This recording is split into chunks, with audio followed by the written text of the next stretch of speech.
Boa noite, meus amigos, meus irmãos, aos vivencianos presentes, paz e alegria no coração de todos vocês.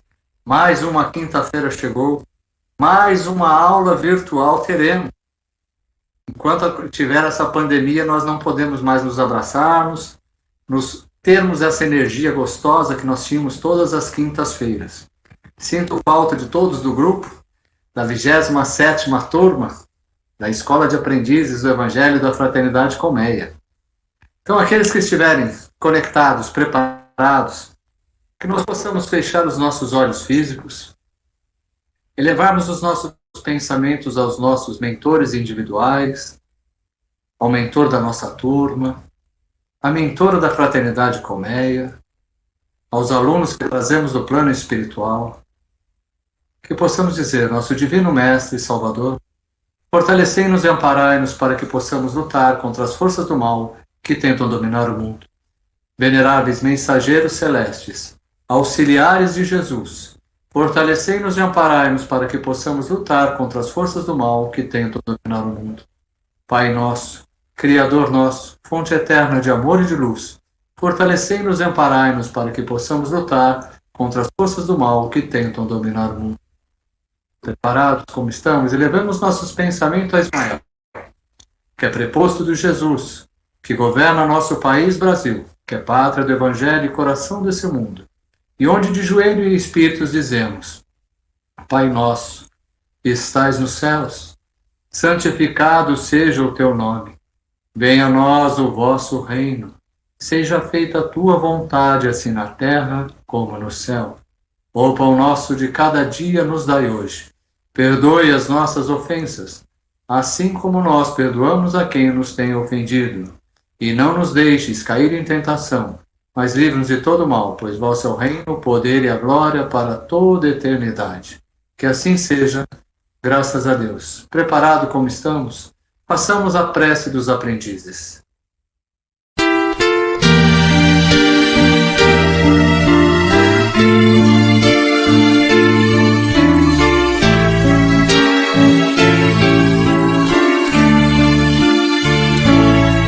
Celeste, Criador,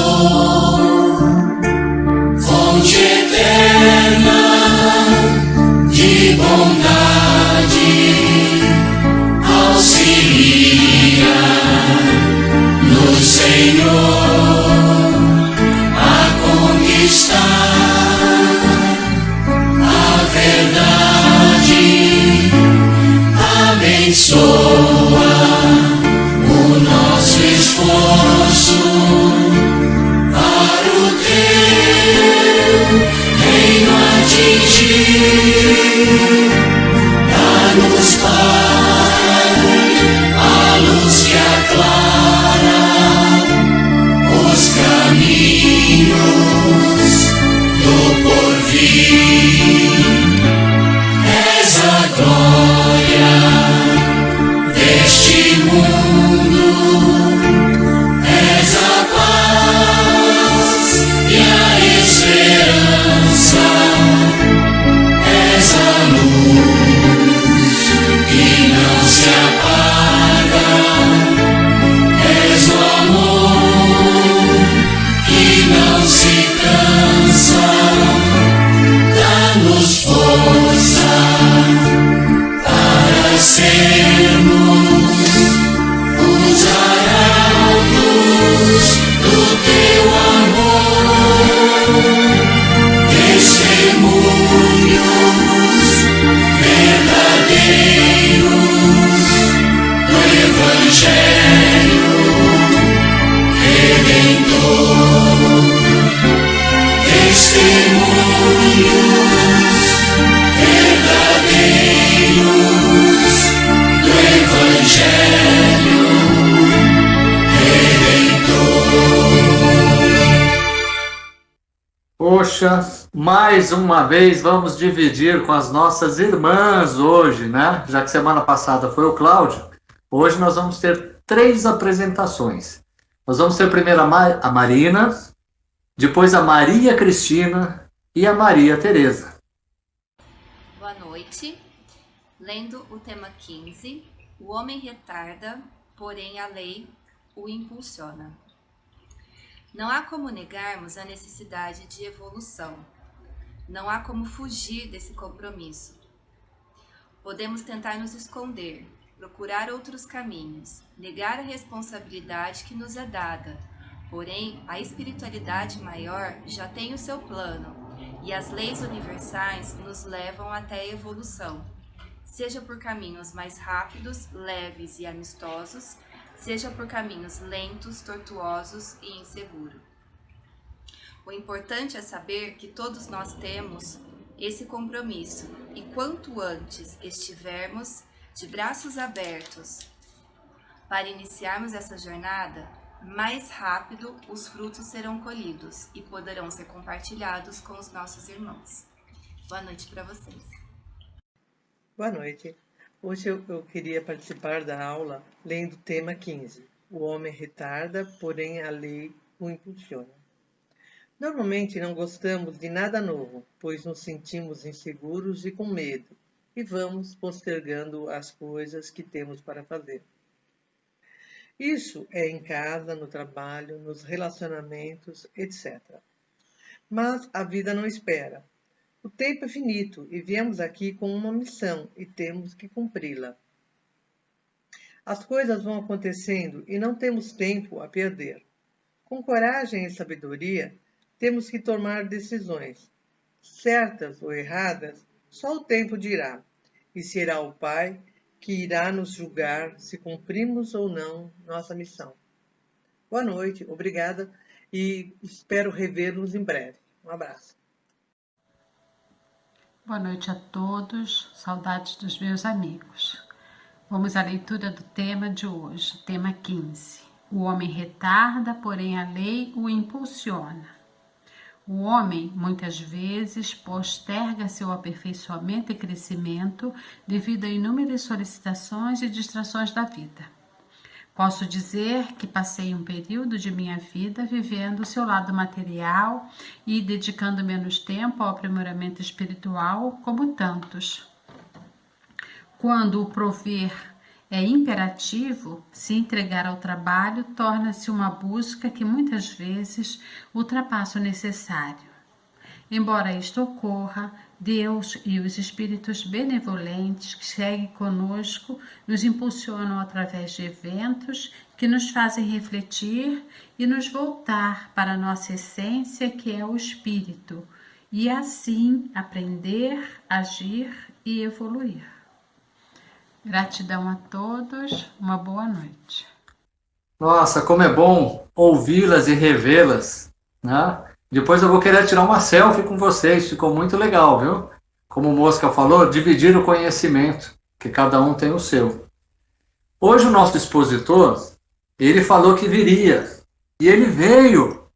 É o nosso irmão, querido Amário Vinhas, o expositor da aula de hoje. Seja bem-vindo, meu irmão, e boa noite. Olá, gente, muito boa noite. Que Deus nos abençoe a todos, agora e sempre. É interessante observar que quando vemos a história da humanidade, verificamos que muitos personagens que, quando viveram fisicamente, deixaram o nome registrado pelo bem que eles fizeram. Sua presença aqui fez diferença. Foram considerados e são considerados verdadeiros heróis. Mas aí se pergunta o que é um herói? O herói é aquele que se destaca pelo seu valor e pela sua coragem. É claro que hoje o conceito de herói está um tanto quanto distorcido, porque qualquer um que faça qualquer coisa dentro do mundo vulgar ou da condição mundana é tido como herói. Ora, gente, não é por aí. Herói é aquele que realmente se entrega à causa que defende. Herói é aquele que realmente mostra o seu valor, a sua coragem, e por isso, então, faz diferença. Ora, então, vejam que, no decorrer de todos os tempos vividos lá atrás, muitos heróis se fizeram. Hoje, como eu disse, o conceito de herói está um tanto quanto distorcido, porque os heróis hoje são criados.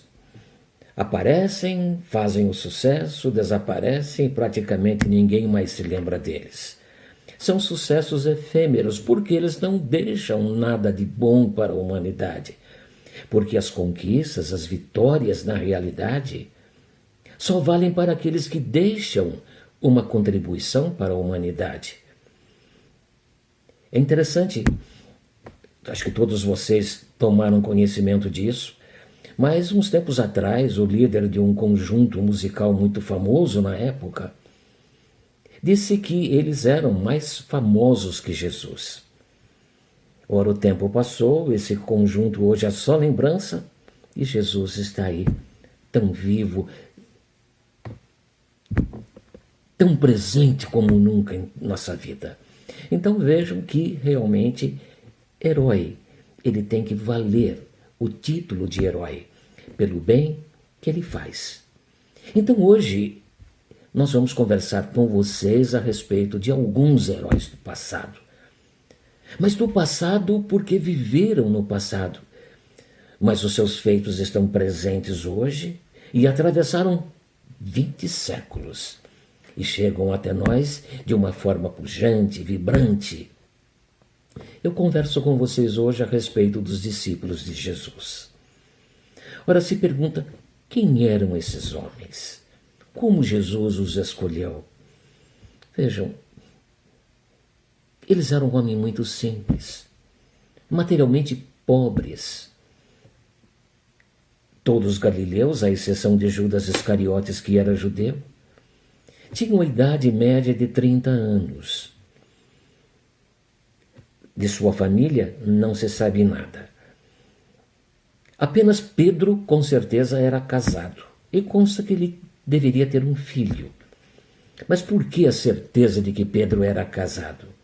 Porque no Evangelho, Jesus fez como o seu ponto de encontro a casa da sogra de Pedro. Então, se Pedro tinha sogra, certamente ele era casado. Mas esses homens eram chamados de incultos e ignorantes. Incultos, sim, certo? Eles não tinham instrução, à exceção de Judas Iscariotes, que sabia ler e escrever fluentemente, Simão Zelote, que conhecia algumas letras, Levi ou Mateus, que como cobrador de impostos também tinha algum conhecimento de aritmética, os outros praticamente eram todos analfabetos. Mas ignorantes não. Eles não eram ignorantes e demonstraram que não através do seu trabalho, da sua perseverança e de todo o acervo espiritual que eles nos deixaram. Ora, gente, então, vejam, nós realmente hoje devemos render homenagem a esses homens, porque graças a eles o cristianismo atravessou o tempo, chegou até nós e hoje, com uma vibração tão grande, na realidade é o nosso alento, é o nosso conforto. Os ensinamentos de Jesus servem para nós como diretrizes para os nossos passos, para os nossos procedimentos. Então hoje vamos conversar com vocês a respeito dos discípulos de Jesus. Das mulheres que acompanhavam Jesus, uma delas sempre se sobressaiu pela sua presença constante em todos os acontecimentos em que Jesus estava. Chamava-se Maria Salomé. Maria Salomé é tida como mãe de João e de Tiago, também chamado o Maior. Zebedeu era o seu pai. Então vejam, Zebedeu e Salomé tinham como filhos João e Tiago, o Maior. Ora, um dia, Salomé, como mãe, preocupada com o futuro de seus filhos, procurou Jesus e pediu-lhe que no novo reino pudessem os seus filhos sentar uma à direita, uma à esquerda do Pai. Jesus então disse-lhe: poderão eles beber do cálice que eu vou beber? E serem batizados com o batismo com que sou batizado? Eles disseram sim. Sim, poderão vocês beber do cálice que eu vou beber. Batizados com o batismo como que sou batizado. Mas quanto a sentar à minha direita ou à minha esquerda, não compete a mim resolver. Ora, esse acontecimento trouxe um certo mal-estar para os outros discípulos, porque julgaram eles que Maria Salomé estaria passando a perna neles, procurando um lugar de destaque para os seus filhos, e eles. Então, houve uma crise de ciúmes em todo o grupo, e Pedro então chegou em Jesus e perguntou-lhe: Mestre, quem de nós para o Senhor é o maior? Jesus simplesmente respondeu-lhe: aquele de vós que quiser ser o maior, que seja o primeiro a servir. Então essa lição realmente cabe para todos nós, que muitas vezes ficamos disputando cargos dentro de um próprio centro espírita, achando que o cargo pode nos dar mais status, pode nos dar mais condições sociais, quando na realidade aquele que tem um cargo de maior importância dentro de uma casa espírita deve ser aquele que vá à frente de qualquer situação. Quem quiser ser o maior, que seja o primeiro a servir. Então vejam que esse fato também mostra que os discípulos de Jesus eram gente comum como a gente é. Tinham os seus problemas, tinham as suas virtudes, tinham os seus defeitos, mas agiam de uma forma como qualquer um de nós age. Porque antes de serem santos, eles foram gente. Tiago, o maior, filho de Zebedeu e Salomé, é tido como o primeiro grande mártir do cristianismo. Aí pelo ano 42, 44, Herodes Agripa iniciou uma ação muito grande de perseguição aos cristãos. E Tiago foi um dos presos. Consta que Tiago continuava defendendo os ensinamentos de Jesus e foi então levado a julgamento. Ora, para dar uma feição legal àquele julgamento, existia o acusador, o defensor, mas o oficial romano então que acusou Tiago se impressionou com as respostas firmes, positivas que ele dava. E consta então que Tiago foi condenado à morte. E antes da execução, o oficial romano que o havia acusado ajoelhou-se a seus pés e pediu-lhe perdão por tudo aquilo que havia dito. E se o mestre de Tiago, Jesus, o aceitaria como um de seus seguidores. Tiago, então, pacientemente, confortou o oficial romano, naquelas alturas já convertido, e é claro, Herodes então mandou que se executasse Tiago e também o oficial romano convertido. Então essas situações, vejam, nos fazem entender como a situação na época era meio difícil. Os cristãos realmente sofreram uma perseguição muito grande e não havia trégua. Ora, falando um pouquinho mais de Tiago antes dessa história, né? É um fato interessante que também nós vamos colocar João. Vamos falar um pouquinho de João daqui a pouco, mas nesse caso nós vamos já incluir João, porque tanto Tiago e João eles eram tidos como Boanerges, uma espécie de apelido, né? E o que quer dizer Boanerges? Quer dizer filhos do trovão. E por que eles tinham esse nome? Porque eram chamados de Boanerges? Porque eles eram, como nós dizemos hoje, pavio curto.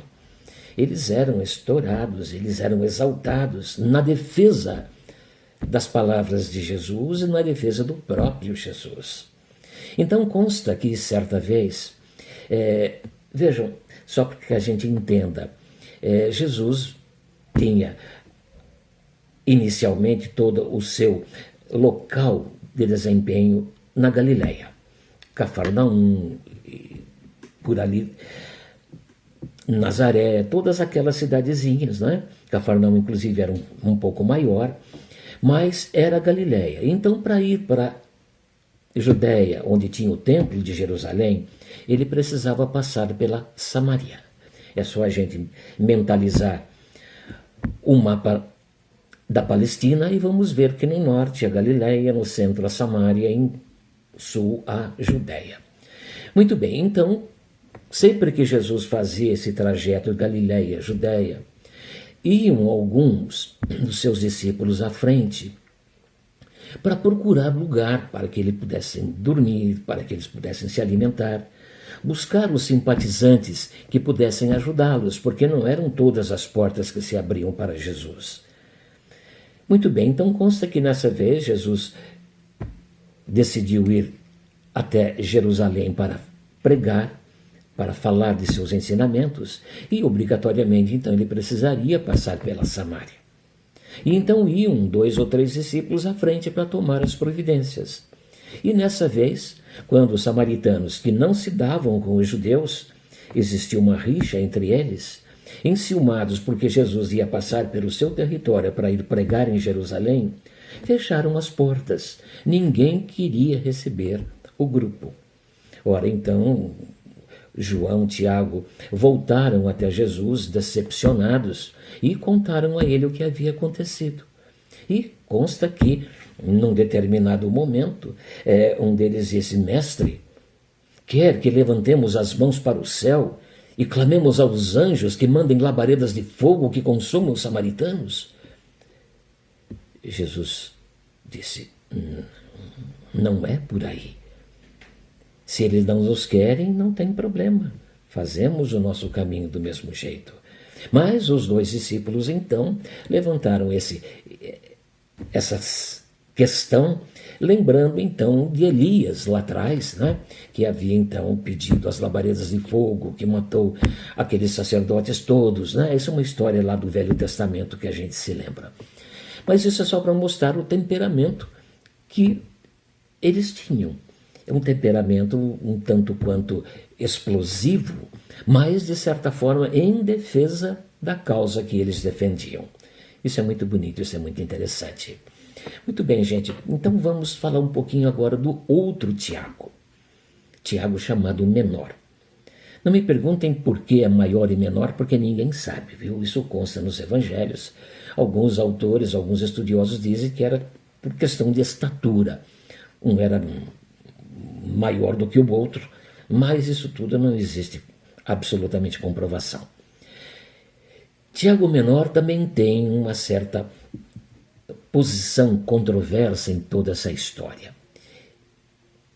Inclusive, ele teve uma participação muito grande numa questão que foi levantada na época, quando existiam muitos pagãos que se convertiam ao cristianismo, e existia aquela história de circuncisão, se os pagãos convertidos também precisariam ser circuncidados. Então houve uma discussão muito grande a respeito disso dentro do próprio grupo, né?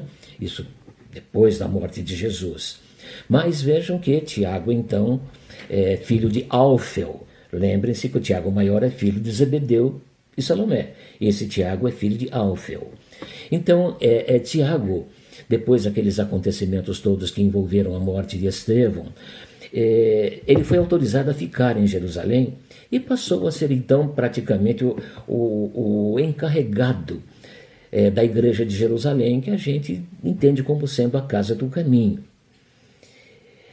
Vejam, Tiago, embora seguisse Jesus, embora tinha uma simpatia muito grande por Jesus, por seus ensinamentos, mas ele tinha ainda um pé no judaísmo. Então, quando ele se viu encarregado da casa do caminho, ele fez uma série de modificações. É interessante ver que nas aulas passadas a respeito de Paulo, quando ele resolve voltar a Jerusalém, uns 2 anos depois dos acontecimentos, né, que ele chega na casa do caminho e vê tudo modificado, tudo transformado, e diz até, inclusive, que a casa do caminho se assemelhava mais a um templo judaico do que a uma casa cristã. Se pergunta por que Tiago teria feito isso. Alguns autores, alguns estudiosos defendem Tiago, dizendo que ele fez essas adaptações no sentido de preservar a condição da continuidade dos atendimentos que se faziam na Casa do Caminho. Porque se não fosse assim, certamente ele sofreria perseguições. Então, para que não houvesse muita confusão, ele aderiu então, ou pelo menos trouxe algumas das situações dos rituais, dos cerimoniais, do judaísmo para a Casa do Caminho, mas manteve o atendimento que sempre foi feito ali aos mais necessitados. Muito bem, vamos falar agora de João. João é tido como o discípulo favorito de Jesus. Aí se pergunta, Jesus tinha discípulos favoritos? Olha, não se sabe exatamente se ele tinha mais afeição por uns ou por outros. O que se sabe é que em muitos dos acontecimentos importantes que aconteceram na vida de Jesus, somente 3 discípulos estavam presentes: João, Tiago e Pedro. No caso de alguns milagres, por exemplo, no caso da filha de Jairo, onde Jesus consta teria ressuscitado a menina, né? Em outras situações, na transfiguração, estavam os 3 lá. Então vejam, mas de qualquer forma nós vamos falar de João um pouquinho. João, na realidade, era praticamente um adolescente na ocasião, devia ter de 17 para 18 anos. E ele se afeiçoou muito a Jesus e Jesus também se afeiçoou a ele. Então vejam que nesse tempo todo, essa afeição virou uma confiança irrestrita de um para com o outro. E João estava sempre presente junto a Jesus. Agora nós vamos pensar um pouquinho no dia, por exemplo, em que Jesus foi preso. Só João permaneceu ao lado de Jesus. Todos os outros discípulos debandaram. Acompanharam depois, ao longe, o cortejo que descia o Getsemane. Mas João estava ao lado de Jesus. No julgamento de Jesus na casa de Caifás, João estava ali. Vejam, inclusive, que quando Pedro bateu as portas e pediu para entrar e não deixaram, foi João que foi até o portão e pediu para que deixassem Pedro entrar. É interessante ver que João, ele era muito benquisto, ele tinha uma penetração muito grande naquele meio, mesmo do lado romano, certo? Ele era talvez um moço muito simpático, então ele tinha, assim, essa facilidade de se interagir com os outros, mesmo sendo dos grupos contrários. Na crucificação, quem estava ali aos pés da cruz? As 3 Marias, inclusive Maria de Nazaré e João. Jesus, na cruz, olhou para sua mãe e fez sinal: mulher, eis aí teu filho, indicando João. Olhou para João e disse-lhe: eis aí a tua mãe. Como a dizer, cuida dela para mim. E foi isso exatamente que João entendeu. Tanto que depois dos acontecimentos que culminaram com a morte de Jesus, por 18 anos João desapareceu. Deduz-se que nesse tempo ele estivesse cuidando de Maria. E foi somente depois de 18 anos que ele apareceu em Éfeso. Ali, ele continuou o trabalho de pregação, mas foi preso e condenado à morte. Acontece que por um milagre ele conseguiu se salvar e o imperador, então, resolveu perdoá-lo, mas bani-lo também de Éfeso. E João, então, foi para Pátimos. Na ilha de Pátimos, consta, ele teria então escrito o seu evangelho as 3 epístolas e o Apocalipse. João, conforme profecia do próprio Jesus, foi o discípulo que mais tempo viveu. Consta que ele deveria ter por volta de 100 anos quando desencarnou. E mesmo muito velho, mesmo já não podendo inclusive andar, ele era levado até a igreja e ele simplesmente reforçava a cada instante: meus filhos, amai-vos uns aos outros. Esse foi João. Ora, gente, é interessante ver que de todos os discípulos de Jesus, só João não teve morte sacrificial. Os outros todos morreram pela causa. João cumpriu a sua missão, cumpriu o seu trabalho de uma forma absolutamente edificante e deixou no seu evangelho, nos seus escritos, muitos ensinamentos hoje de suma importância para todos nós. Então vamos conversar um pouquinho agora a respeito de Pedro. Pedro, uma figura da maior importância no cristianismo dos primeiros tempos, e demonstrou com o seu trabalho, com a sua força, uma dedicação muito grande aos ensinamentos de Jesus e, consequentemente, ao nosso bom mestre. Pedro era o homem de confiança de Jesus, vamos dizer assim.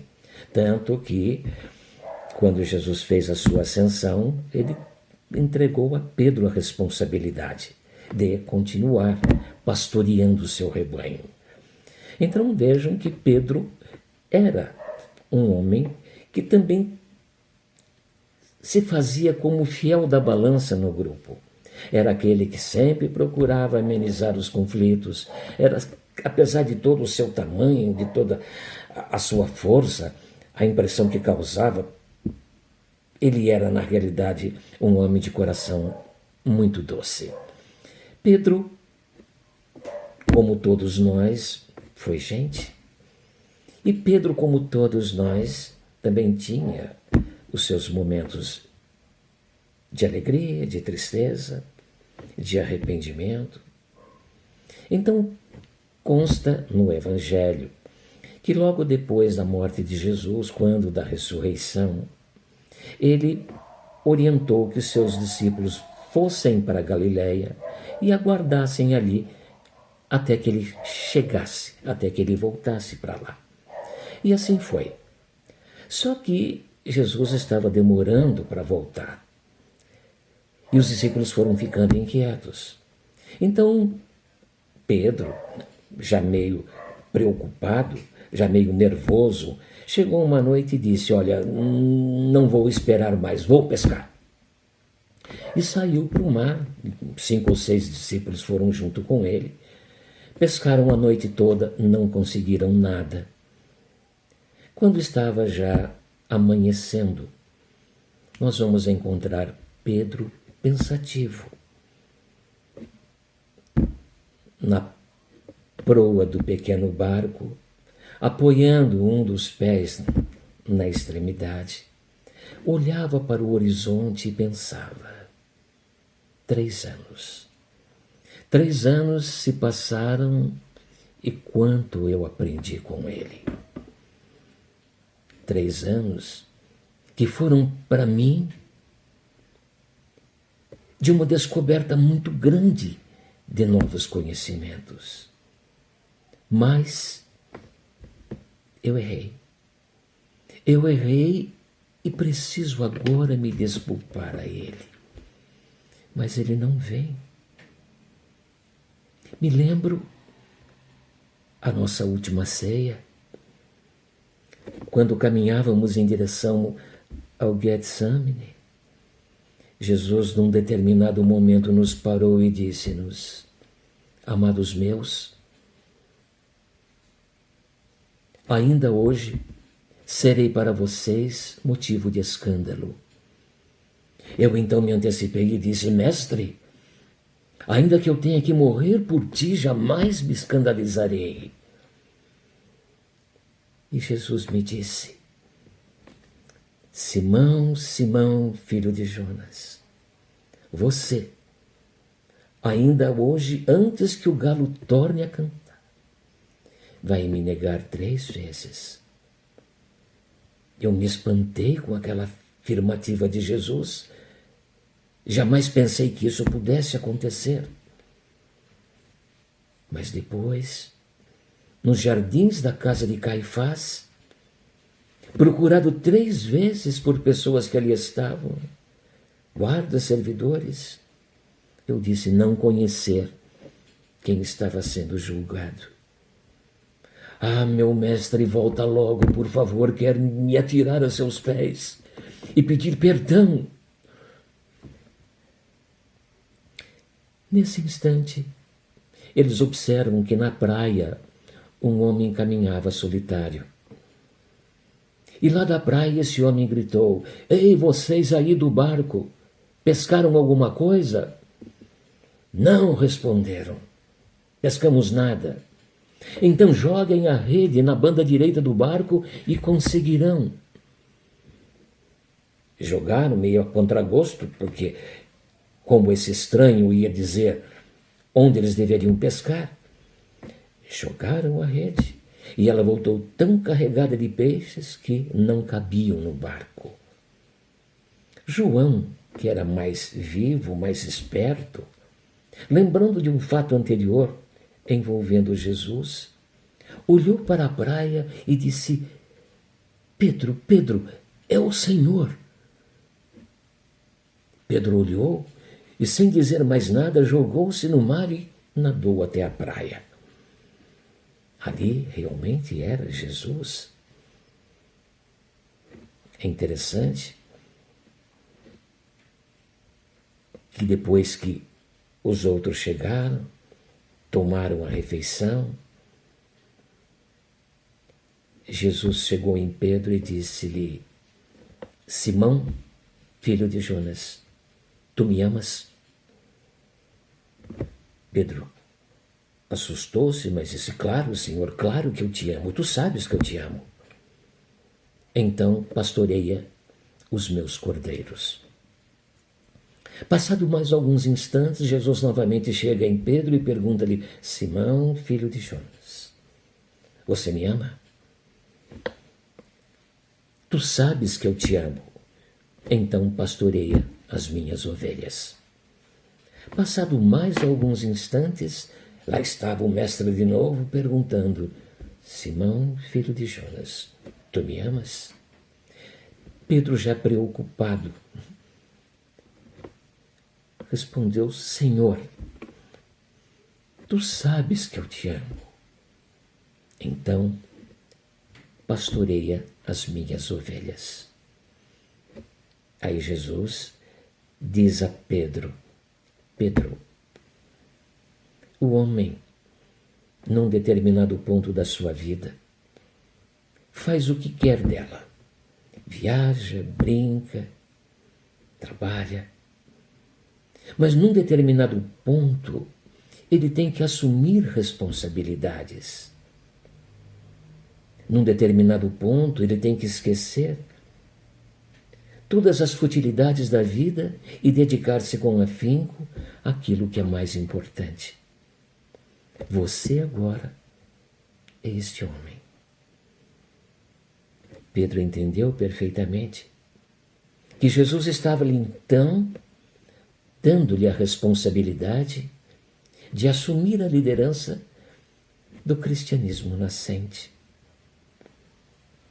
Lembrou-se também de quando, lá no começo de tudo, de Jesus ele ouviu: Pedro, tu és pedra, e sobre esta pedra construirei a minha igreja. É claro que isso foi um simbolismo. As pessoas levam por construir templos de pedra como fosse para homenagear Jesus, a casa de Deus e assim por diante. Mas não.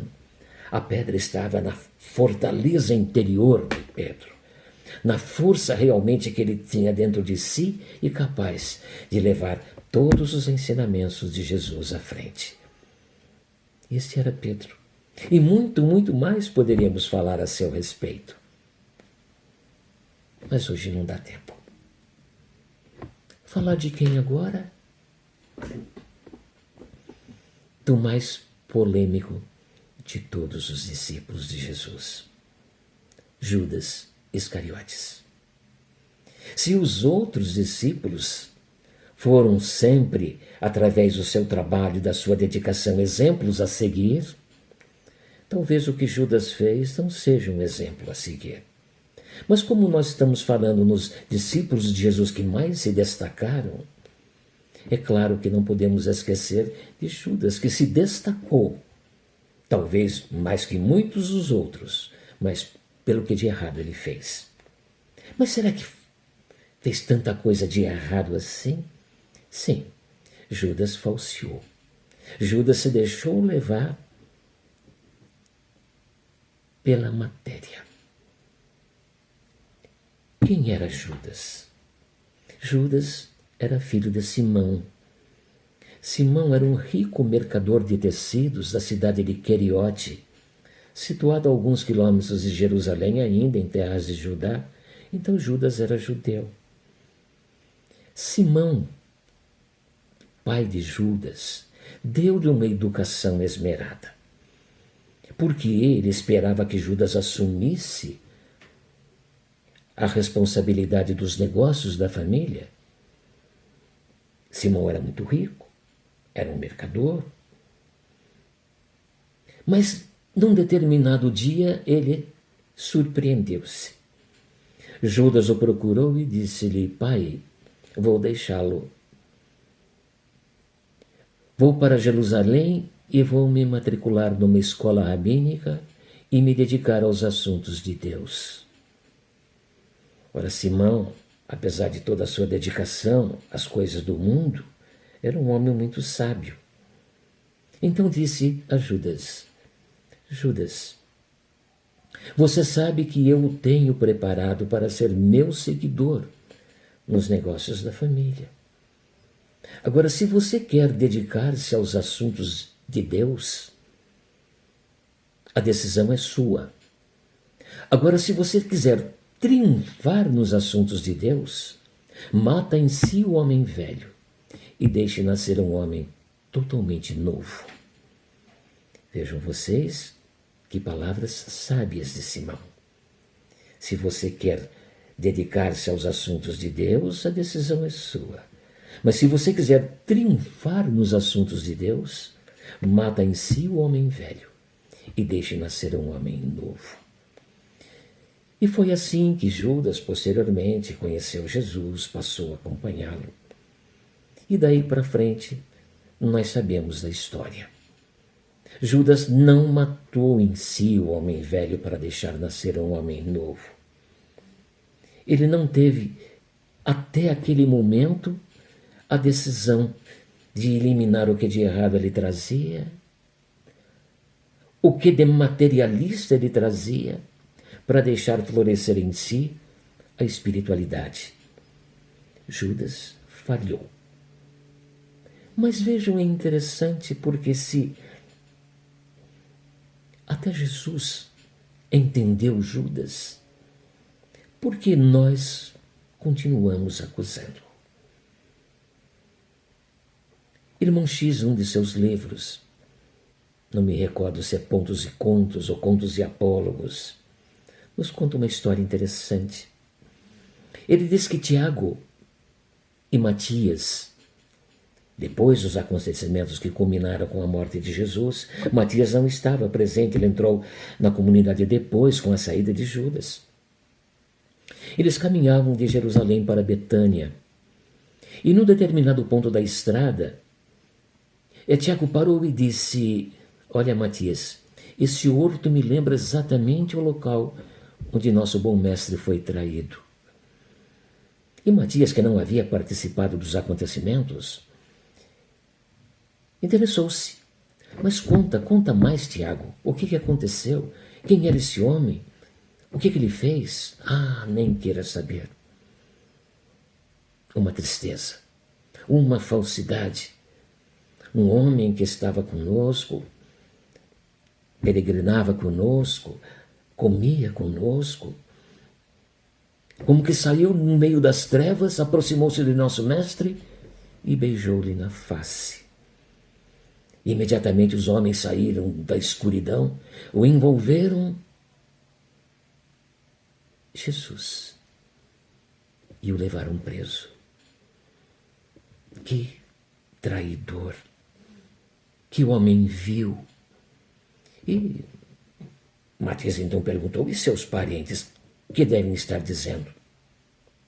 Certamente não querem nem saber dele, porque ele será para toda a posteridade o símbolo da traição.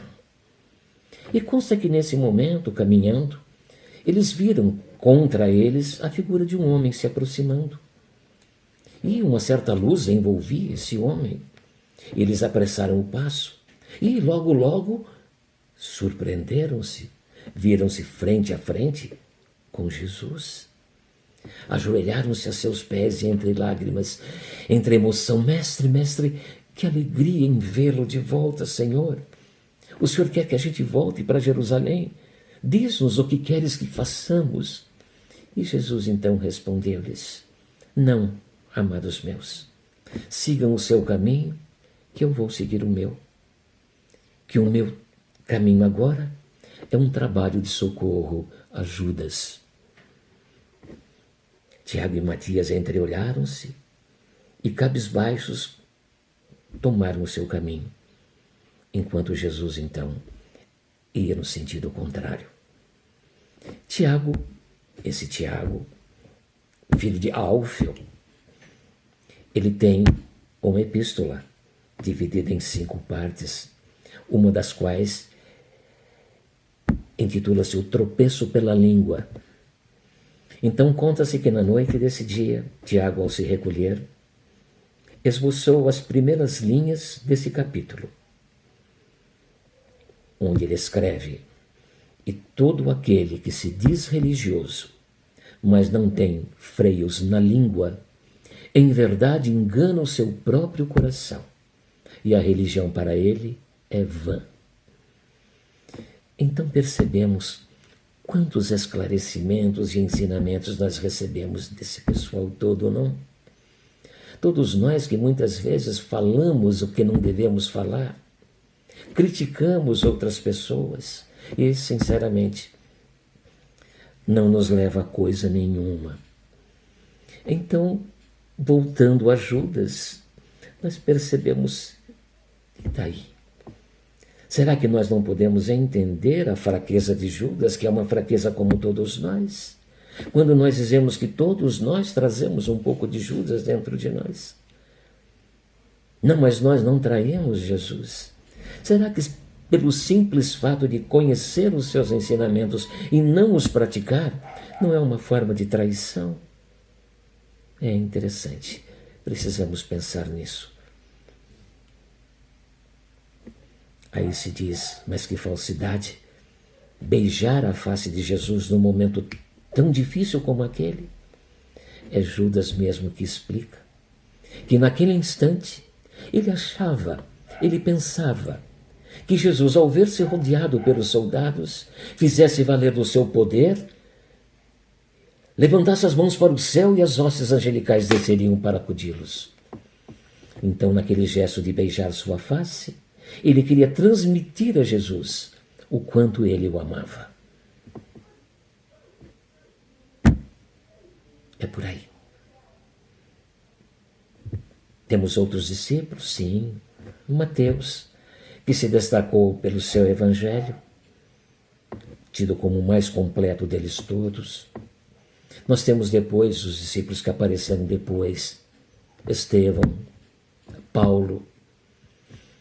Paulo, nós vimos pelas aulas anteriores a sua importância ao cristianismo. Disse mesmo que se o cristianismo tem um fundador, o fundador é Paulo. Porque Jesus, na realidade, não queria criar uma nova religião. Ele queria modificações no judaísmo, ele nasceu dentro do judaísmo. Mas não deu certo. Não foi aceito pelo fanatismo daqueles homens. Morreu, crucificado. Aí Paulo então praticamente assumiu a questão Também Paulo tentou modificações dentro do judaísmo. Nós nos lembramos, foi escorraçado, foi perseguido, quase apedrejado. Aí num determinado dia, então, Paulo disse, basta, não dá para se reunir mais com eles. Então vamos nos reunir em separado. Quando ele passou então a se reunir com aqueles que se identificavam com os ensinamentos de Jesus. Podemos dizer então que a partir daí nasceu uma nova religião. Temos depois os discípulos de Paulo, Lucas, e assim por diante, gente. Nós vamos vendo cada um desses homens exemplos a seguir. Como é bom falar, lembrar, comentar a respeito de pessoas tão importantes para todos nós. Como é bom nos lembrar que são exemplos a seguir. Hoje nós que queremos dar bons exemplos para os nossos filhos, nós que podemos nos espelhar em toda a sua atividade, aí podemos então questionar, não, mas eu nunca vou ser um Paulo, eu nunca vou ser um Pedro. Claro que não. Cada coisa no seu tempo, cada coisa no seu lugar. Mas pelo simples fato de assumirmos dentro de nós a responsabilidade de mudar, de nos transformar, saindo desse mundo tão grosseiro, materialista em que nós vivemos, para viver um pouco da espiritualidade. Tá certo que precisamos desse mundo materialista para o nosso viver, para a nossa sobrevivência. Precisamos do trabalho material, precisamos do dinheiro. Tudo isso é justo, é lícito, é certo. Mas precisamos também dizer que precisamos dar a César o que é de César, a Deus o que é de Deus. Então, companheiros, amigos, queridos irmãos, que possamos realmente valorizar o trabalho desses homens. Que possamos ver que atrás de um nome, Paulo, Pedro, Tiago, Lucas, existe uma história. E essa história realmente é muito comovente. Essa história realmente é de muita sensibilidade. Então que nós possamos sim beber desta sabedoria para nos fortalecer a cada instante.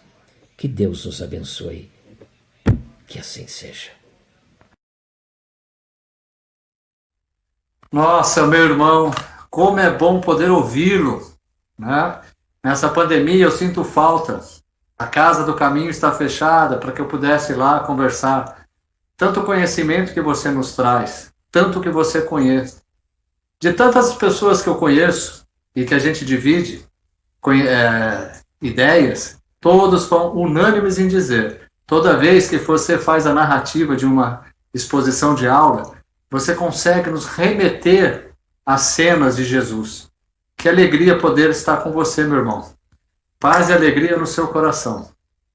Como a nossa aula de hoje foi muito proveitosa, com o nosso irmão Mário Vinhas, né? Vamos fazer o nosso encerramento na noite de hoje. Que possamos fechar os nossos olhos físicos, agradecermos a presença e a exposição da aula de Mário Vinhas, com tanto conhecimento e tanta sabedoria. Rogamos a nossa Mãe Santíssima, que coloque seu manto azul sagrado sobre toda a humanidade, que possamos ter uma semana de paz e harmonia. Ave Maria, cheia de graça, o Senhor é convosco. Bendita sois vós entre as mulheres, bendito é o fruto do vosso ventre, Jesus. Santa Maria, Mãe de Jesus, rogai por nós, seus filhos, agora e na hora de nossa passagem, que assim seja, graças a Deus.